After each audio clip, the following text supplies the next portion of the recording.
जी सबुठारु अधिका प्रतारणा धोखा विश्वासघातकता जति कहा संगे माने क्षमता को आसिला परे करिसंती ताले ए चासी कूल संगे करिसंती। देखंतु आज भारतीय जनता पार्टी ओडिशा रे जो क्षमता को आसीची आज शासन गादी रे बसीची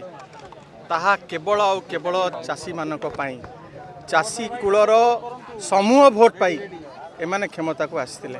किंतु आज सबुठारु अधिका प्रतारणा धोखा विश्वासघातकता जति कहा संगे माने क्षमता को आसिला परे करिसंती ताले ए चासी कूल संगे करिसंती। आज जो सबु प्रतिश्रुति देइथिले आज चासी कूल पचारुची क्या हुआ तेरा वादा जो सबु प्रमिस करिकिना आज क्षमता को आसीथिले कहिथिले जेते धान उत्पादन हबो सबु आमे नै जिबा सेतेबेले तो निर्वाचन पूर्व आपण कहि नथिले 150 क्विंटल कैपिंग करिवे बोली आज कहीं कैपिंग करुँच आपण कही 48 घंटा भितर आमे डायरेक्ट बेनिफिट ट्रांसफर करवा आज जो क्षुद्र चाषी किछि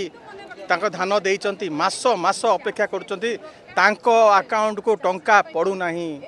आज चाषीटीए 2 मास क्षेत्र काटुची 10 मास सी मंडी रे शीत काकर रे बसुची ता धान टिके बिकिवा पाई। नवीन बाबू समय रे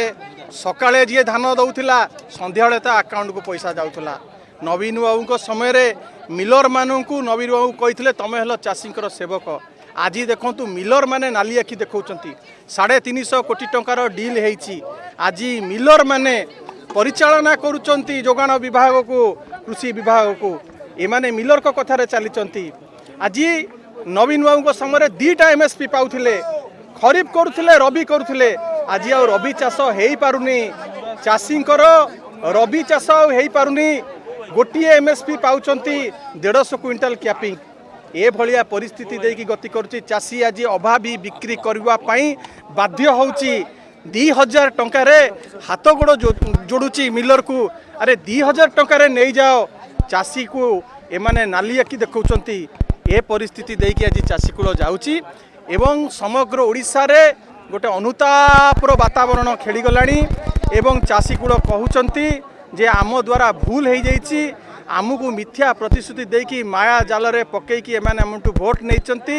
एवं आज जो चाषी आसीथिले संकल्प नेकी जाइचंती ए अनुतापर भोट आगामी पंचायत निर्वाचन रे तार प्रतिफलन होबाकू जाउची एवं नवीन बाबूंकर जो स्वर्णिम जुग थिला से जुग को फेरई नवाई आज चाषी माने प्रतिज्ञा करी जाइचंती एवं आगामी पंचायत ठारू आरंभ करिकी साधारण निर्वाचन पर्यंत ए सरकार को प्रत्याख्यान करिवे एवं बिजु जनता दल नवीन बाबू नेतृत्व में पुनर्बार नवीन बाबू 6ठ थर पर मुख्यमंत्री हेबे एवं चाषी कूलर जो दुख रही ताकू केवल नवीन बाबू ही दूर करेंगे ए प्रतिज्ञा नहीं जाइछन।